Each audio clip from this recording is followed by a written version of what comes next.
Zap Crypto, c'est tous les jours, toute l'actu crypto au même endroit. Bienvenue chez vous les zappeurs et zappeuses. Bonjour la cryptosphère, on se retrouve pour une nouvelle semaine qui commence dans le vert et c'est pas pour nous déplaire. On débute direct avec le Fear and Greed Index côté crypto qui se trouve à 50 dans le neutral.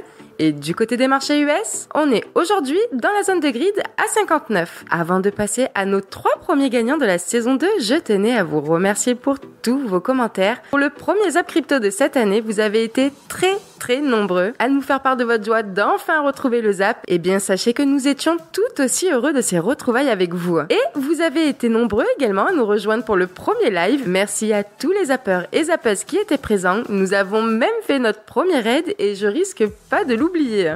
Alors, nos 3 premiers gagnants sont cette année, les NFT Zap Crypto vous permettent d'être détenteurs de la vidéo complète du Zap plus sa miniature. Comme vous pouvez le voir, on se trouve sur Kavari, une application supportée par la blockchain de Multiversex, anciennement eGold. Alors Kavari, c'est comme un YouTube mais sur la blockchain. Cette application permet de générer une économie entre les détenteurs des vidéos et les viewers. Ce qui veut dire que chaque détenteur de NFT Zap Crypto recevra des tokens à chaque like, dislike, commentaire, etc. Je vous promets pas de devenir rentier de vidéos Zap Crypto, hein. Le token actuellement ne vaut pas grand chose et peut-être qu'il vaudra un jour 0. Ici, mon but n'est ni de vous vendre un projet, ni un token, que ce soit Multiversex et toute autre application qui est liée. Mon seul objectif, c'est de construire des projets avec pour seul noyau la communauté. Et j'ai trouvé que Kavari serait un bon allié cette année pour répartir équitablement les NFT Zap Crypto, tout en ayant un côté un petit peu ludique. Je serai en tout cas heureuse de laisser le tout premier commentaire sous votre NFT si Fredouille me pique pas mon first entre-temps évidemment. Pour les plus prévoyants, vous pouvez dès à présent télécharger l'application Maillard pour créer votre adresse. J'en profite pour glisser mon petit lien référal dans la description. J'espère en tout cas que vous serez tout aussi contents qu'on tente ensemble une nouvelle expérience. En plus, si je m'avance pas trop, on est les premiers en France et peut-être même au monde de permettre aux viewers d'être détenteurs des vidéos de leur chaîne favorite. Donc,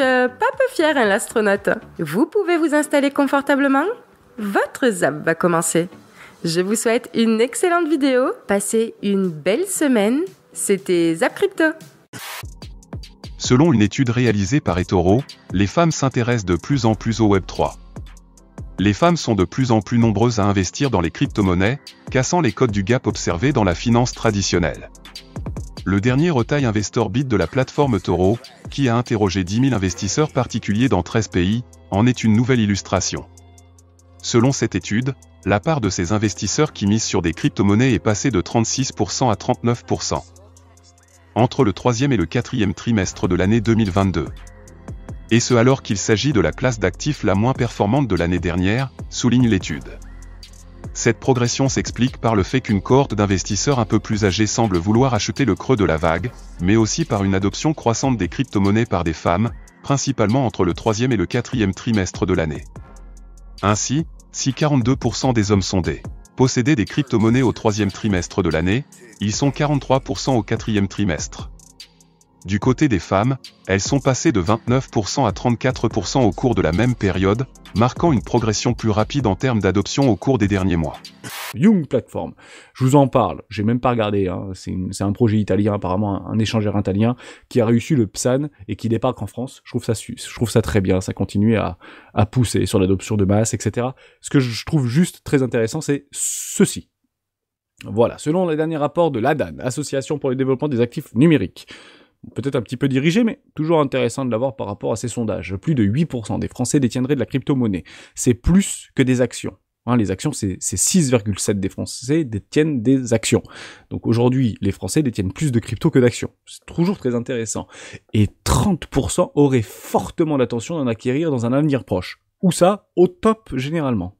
Au moment où ces gens-là vont commencer à acheter, ces gens-là vont acheter les tokens que nous allons leur vendre, ou que les whales vont leur vendre, ou que la smart money va leur vendre. Objectif, 36 000 $. À quel moment on commence vraiment à... En fait, à quel moment vous allez voir votre famille, vos copains, qui, en fait, pendant le Nouvel An et pendant Noël, vous avez dit ah, c'est compliqué, Francis, c'est un peu dur, là, t'as perdu pas mal de pognon, etc. Oui, je suis ma stratégie, hein. Et puis, généralement, on coupe vite à la conversation. À quel moment ils vont revenir vous voir pour vous dire au fait, comment on fait pour acheter du Bitcoin? Parce que là, 36 000 $, c'est bon, ça monte, hein, ça va partir. À ce moment-là où vous avez ça et qu'on commence à le voir sur Twitter et qu'on commence à le voir sur le Discord, partez du principe que c'est pas une mauvaise idée de prendre des profits. Autre histoire à dormir debout. Le 18 janvier, Doge, pour Department of Justice, a annoncé que le fondateur d'une grosse plateforme crypto centralisée était impliqué dans une affaire de blanchiment d'argent.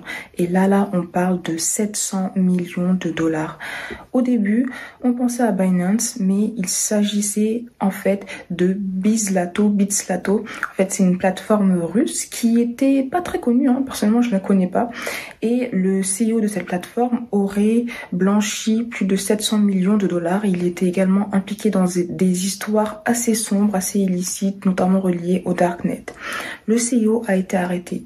Mais là, on remarque aussi que Binance serait impliqué. En fait, selon la FinCEN, Binance a reçu des bitcoins de Bitslato entre 2018 et 2022, mais il y avait beaucoup d'accusations qui avaient été faites sur le sujet à Binance parce qu'en fait, avant, sur Binance, il n'y avait pas de KYC, donc Binance n'avait pas forcément de process pour vérifier l'origine des fonds.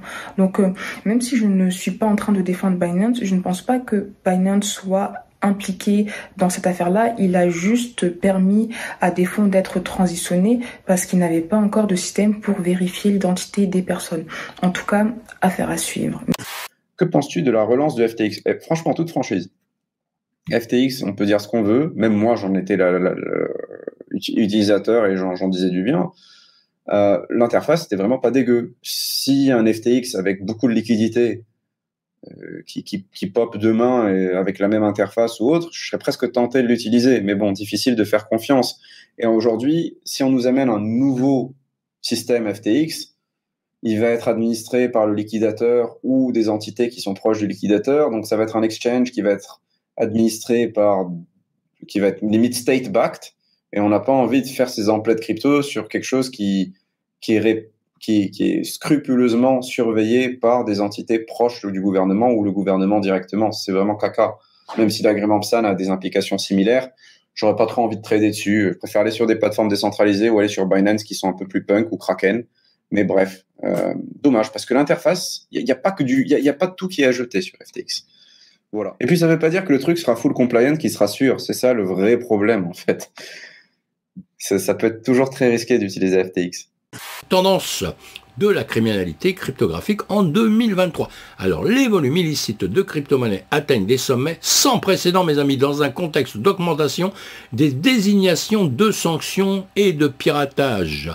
Oui, c'est le bordel, hein. On est piraté de partout. Alors, on a des hackers, là, boum, boum, boum. Alors, les mecs, ils sont champions du monde, hein. Ils viennent nous piquer de l'argent un petit peu partout. Ils narguent parfois un petit peu les gens. Et bon, ça, c'est le gros problème de notre écosystème, hein. C'est ce que je dis, hein. On a des entreprises qui se sont cassées la gueule parce que le patron était un petit bandit, et on a des entreprises qui sont très saines et qui se font malheureusement pirater par des petits bandits aussi, qui veulent leur piquer leur fric. Et le gros problème dans tout ça, mes amis, parce qu'il y a un gros problème dans tout ça, c'est que le fric qu'ils essayent de piquer à ces gens-là, c'est souvent pas le leur, c'est le nôtre. Donc là, ça pose un problème. Et on a intérêt dans notre écosystème, je tire une signal d'alarme là que tout le monde connaît, hein, ça peut parler dans le vide, mais je le dis quand même, ça me fait plaisir, eh bien que effectivement il faut qu'on fasse des efforts grandioses. Alors déjà sur les entreprises elles-mêmes, il faut qu'elles sécurisent toutes leurs blockchains, leurs smart contracts, les ponts qui vont entre les blockchains, qui font que c'est des points sensibles où il y a des attaques là-dessus. Vous voyez, c'est comme les ponts, vous savez, sur les rivières, il y a les ponts. Eh bien les ponts, c'est tout le temps l'endroit où on va attaquer, c'est tout le temps, dans toutes les guerres, on a détruit les ponts. Bah nous, c'est un peu notre problème. Je plaisante, mais c'est comme ça. Et donc, on a intérêt à protéger tout ça. Et nous autres, je vais me mettre dans cette configuration-là, nous autres qui utilisons ça pour nos deniers personnels, pour pouvoir acheter des choses, pour acheter des cryptos, machin, acheter une baguette de pain, vous le pouvez avec les cartes Visa, Mastercard, etc., vous pouvez le faire. Eh bien, nous, il faut aussi qu'on protège tous nos comptes, il faut bien qu'on apprenne tout ça, hein. Et il faut qu'on apprenne aussi que quand on ne possède pas ses clés privées, on ne possède pas son argent. Je le répète et je le répéterai encore parce que c'est la première chose qu'on doit apprendre à tout le monde. Tous les gens qui rentrent dans notre écosystème, qui d'un seul coup te disent ouais, t'as raison, moi ton truc, je l'essaierai bien. Eh bien, plutôt que de lui dire ce qu'il va pouvoir gagner dans le futur, quand il y aura dans 50 ans, qui sera milliardaire et tout, qu'on s'en fout complètement, eh bien, ce qui est intéressant, c'est de lui dire tout de suite déjà comment il doit protéger son argent. Donc, chacun son job, chacun son truc, mais on doit tous bien le faire, mes amis. SingularityNet, c'est un réseau décentralisé d'IA qui permet aux développeurs et aux entreprises de créer, partager et monétiser des services d'intelligence artificielle sur une marketplace ouverte au public. Donc concrètement, c'est une place de marché où toutes sortes de projets d'IA sont créés par des développeurs indépendants, d'après ce que j'ai compris, qui donnent naissance à, par exemple, à des IA pour la génération de textes philosophiques, le clonage de voix en temps réel par une IA et pas mal d'autres IA qui vont se pencher par exemple sur la traduction des langues. L'équipe est dirigée par le docteur Ben Goertzel, fondateur d'OpenCog et de Hanson Robotics, qui sont des organismes qui ont déjà bossé sur l'IA avant SingularityNet, ce qui est plutôt un bon point, je trouve. Ensuite, ils ont des partenariats avec Alibaba, par exemple, avec Cardano ou avec Binance. Que se passerait-il si les grandes puissances économiques et militaires de ce monde réalisaient que oui, Bitcoin est incontestablement un outil fabuleux et que ce protocole serait bien plus efficace que l'or comme moyen de règlement international et comme base au système monétaire mondial. Imaginez le titre des conférences du World Economic Forum 2030. Bitcoin, une révolution technologique au service du monde libre. Dans cette conférence, Klaus Schwab, fondateur et toujours président du forum, alors âgé de plus de 90 ans, se tiendrait fièrement sur une immense scène et expliquerait sur un ton très solennel tous les atouts et bénéfices que l'humanité pourrait tirer de cette technologie. Il s'aventurerait même à reprendre une citation de Satoshi Nakamoto lui-même. « Si vous ne le croyez pas ou ne le comprenez pas, je n'ai pas le temps d'essayer de vous convaincre, désolé. » Cependant, détail important, il préciserait aussi que Bitcoin ne peut pas être utilisé n'importe comment et par n'importe qui. Il n'est pas concevable que Bitcoin puisse être utilisé par exemple par des régimes autoritaires comme l'Iran, la Corée du Nord ou tout autre pays qui ne rentre pas dans le cadre de la doxa occidentale du moment. Bitcoin ne doit pas être utilisé pour blanchir de l'argent, financer le terrorisme, la drogue ou toute autre activité illicite. L'invention de Satoshi Nakamoto est sensationnelle, certes, mais elle doit être domestiquée pour le bien de l'humanité. Que se passerait-il à ce moment-là ? Est-ce que Bitcoin conserverait sa valeur dans un tel scénario ? Ou est-ce que cela signifierait qu'il a été vidé de toute substance et qu'il terminerait irrémédiablement à zéro comme une vulgaire monnaie fiat ? Tout le monde ne parle que du recovery de la Chine. Hein. C'est un peu la formule magique du moment. Astérix et Obélix, à l'époque, ils avaient la potion magique et nous, on a le recovery de la Chine. Hein. Là, la Chine arrive, ils vont rouvrir, alors c'est bon, donc ils vont consommer.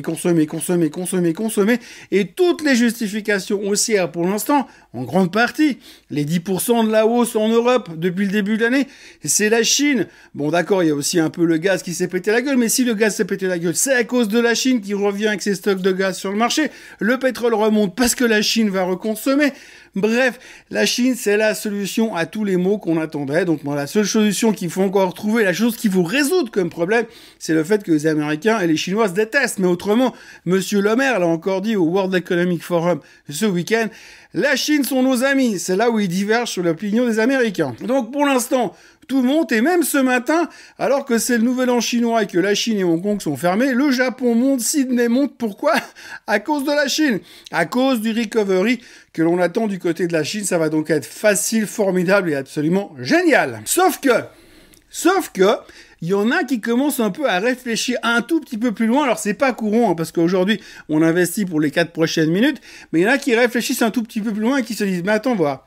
Si la Chine, ils réouvre vraiment, ils reviennent consommer massivement et donc ils vont acheter beaucoup plus de biens, beaucoup plus de matières premières.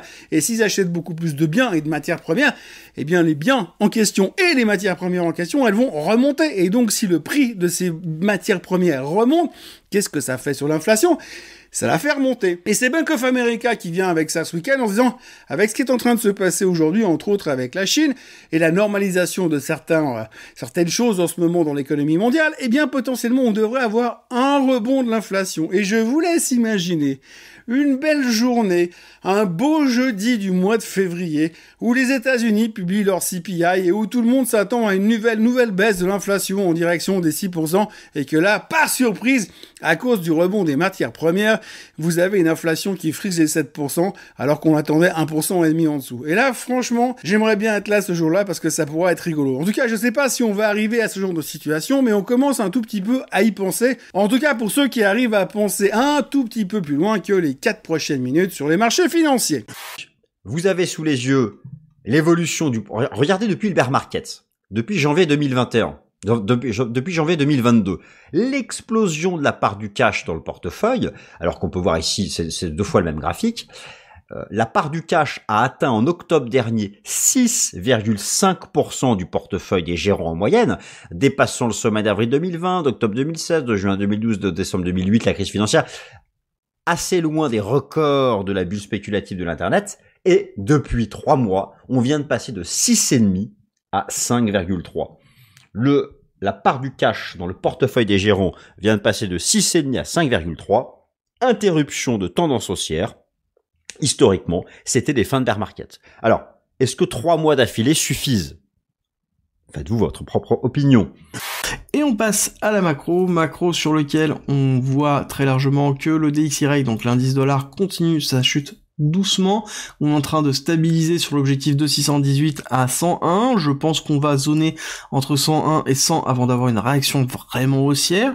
Et là, par contre, c'est sûr et certain, si on break le 100-101, ça veut dire qu'on descend et on descend très bas, on descend aux objectifs inférieurs pour aller retester les 95. 95, c'est loin, c'est long, c'est fort. Ça voudrait dire que on est vraiment une cassure réelle de la puissance du dollar sur les marchés. Donc ça voudrait dire aussi que macroéconomiquement, on est en train de se diriger vers le fait qu'on va avoir une baisse, une stabilisation des taux et une baisse des taux. Donc ça veut dire une perte d'attrait du dollar. Et donc ça veut dire qu'ils ont terminé de réajuster les portefeuilles. Donc on se retrouve sur des portefeuilles qui sont directement réajustés, donc on va avoir une perte du dollar fort, en tout cas une stabilisation baissière, avant de pouvoir consolider potentiellement faire un retest. Si on n'a pas de retest, ça veut dire qu'on marque très très fortement quoi? On marque très très fortement, ici, le fait qu'on est en train de faire un soft landing.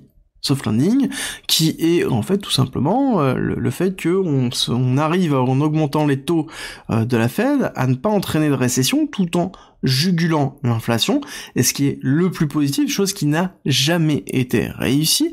Mais encore une fois, on est dans une situation très particulière, on est dans une situation que l'on n'a jamais connue, avec justement une crise comme le Covid, avec une problématique de la supply chain comme on l'a connu.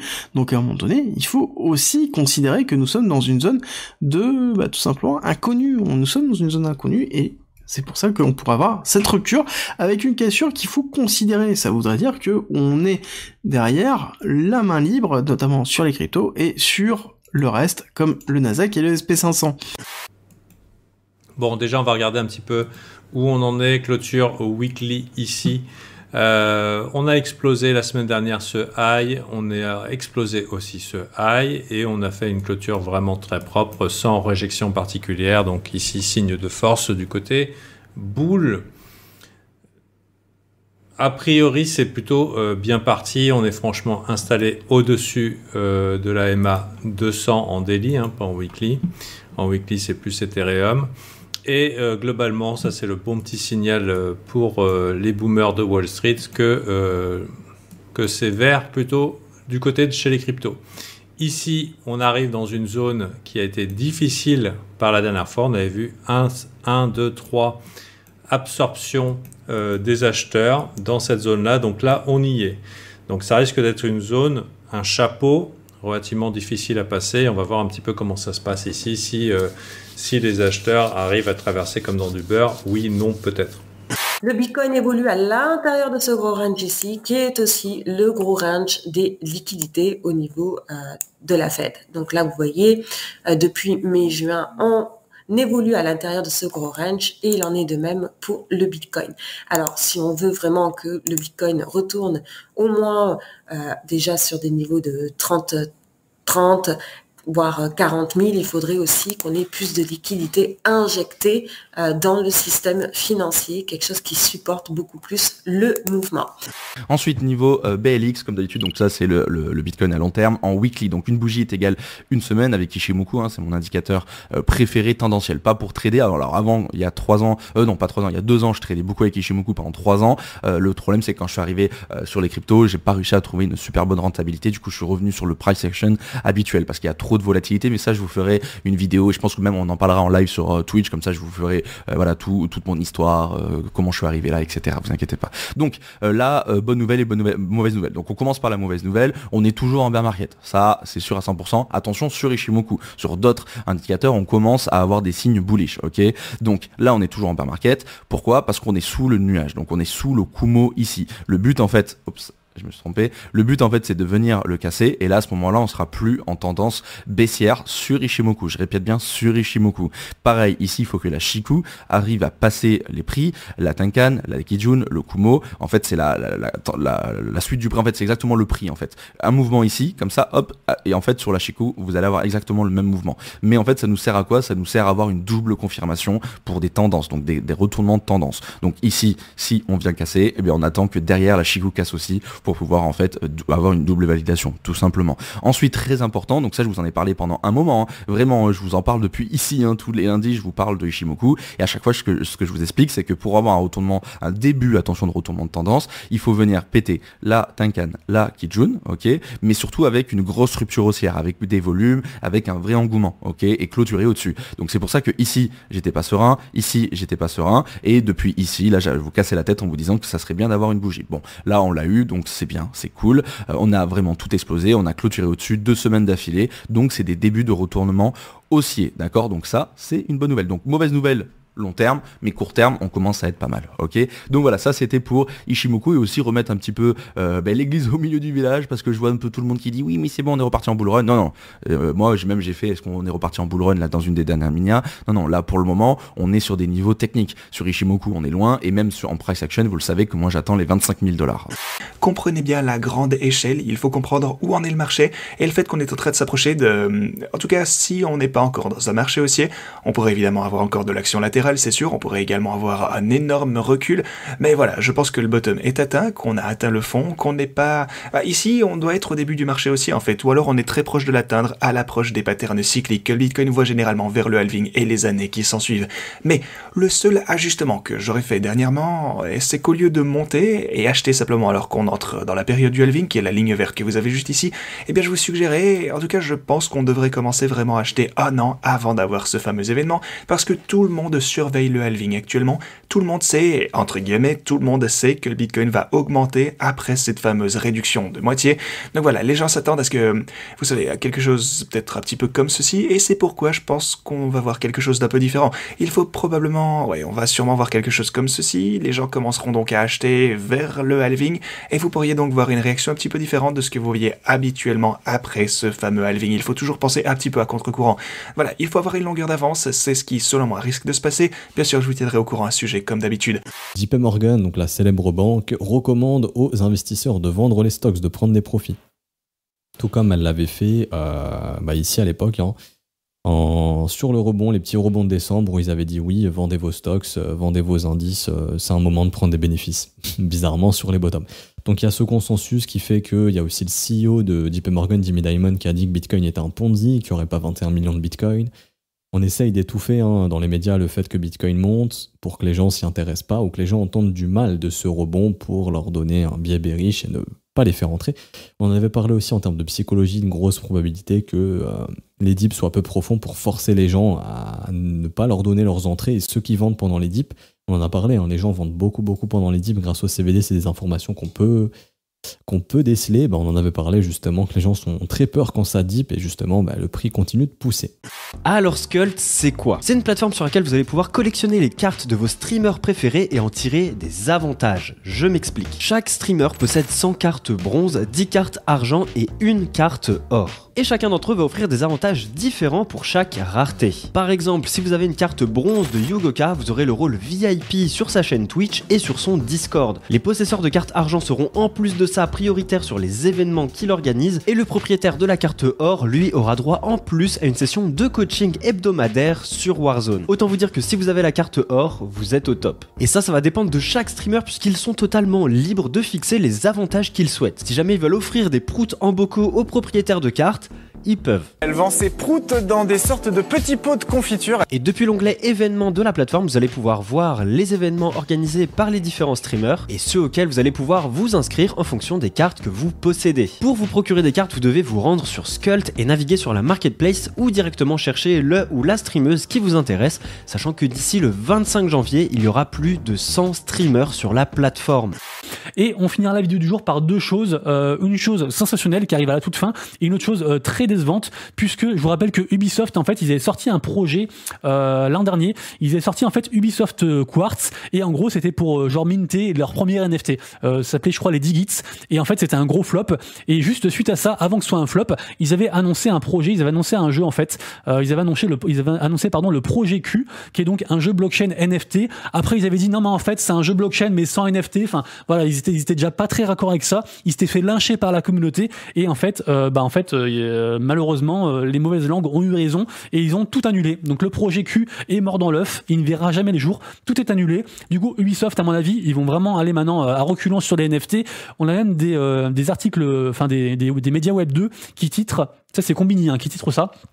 Combini en plus qui se veut ouvert sur tout, sur la différence entre les gens, sur tout ce que vous voulez, truc média très ouvert. Bah en fait pas du tout. Ils disent ouf, les NFT n'auront finalement pas réussi à gâcher nos jeux vidéo. Donc on voit bien qu'ils ont rien compris. Ils font sûrement le parallèle avec ce que j'ai dit hier. NFT égale argent, et donc jeux vidéo que sur l'argent c'est pas bon. Je vous rappelle, si vous voulez, vous pouvez aller voir ma vidéo d'hier sur, je l'ai appelé Bitcoin et NFT c'est pareil. Et justement je redis dedans aussi que les NFT et les play to earn, enfin pardon, que les NFT ne sont pas égales à argent et que Play to Earn n'est pas égal à argent. Bien sûr que vous êtes très nombreux à vous servir de mes infos pour faire du trading, à faire ce que vous voulez, à vouloir gagner de l'argent. Vous faites comme vous voulez, il n'y a aucun problème à gagner de l'argent, il n'y a aucun problème à faire ça. Mais je vous rappelle que les NFT, c'est avant tout une technologie, et c'est une technologie vraiment sensationnelle qui redonne le pouvoir aux gens, notamment au niveau des jeux vidéo. Donc très dommage de voir ce genre d'article qui titre ça, et très dommage du coup de voir aussi le projet avorté pour Ubisoft, parce que pour moi, même le mot Play to Earn, c'est jouer pour gagner, mais c'est pas forcément jouer pour gagner de l'argent. Ça peut être joué pour gagner en fait la possession de son personnage, de son contenu, gagner un skin, gagner peut-être de l'argent, mais pas dans le sens où vous pensez. Par exemple, ça peut rejoindre un truc à la Dofus. Vous allez gagner du Kama, vous allez gagner du token du jeu, mais qui serait par exemple utilisable que dans le jeu en fait. Et du coup en fait c'est juste la même chose que ce qu'on connaît avant, mais avec du coup la propriété. C'est pas forcément jouer pour gagner 1 euro à chaque fois que je fais une action ou un truc comme ça en fait. Donc oui, l'argent peut pervertir. Je m'éloigne un petit, allez, vas-y, j'arrête de parler, vous m'avez compris. Si tu n'es pas rassasié, retrouve à gauche le Zap Crypto de la veille et à droite le Zap Crypto de l'année dernière, jour pour jour. Tu as trouvé une ou plusieurs actus intéressantes? Fais-le moi savoir en commentaire.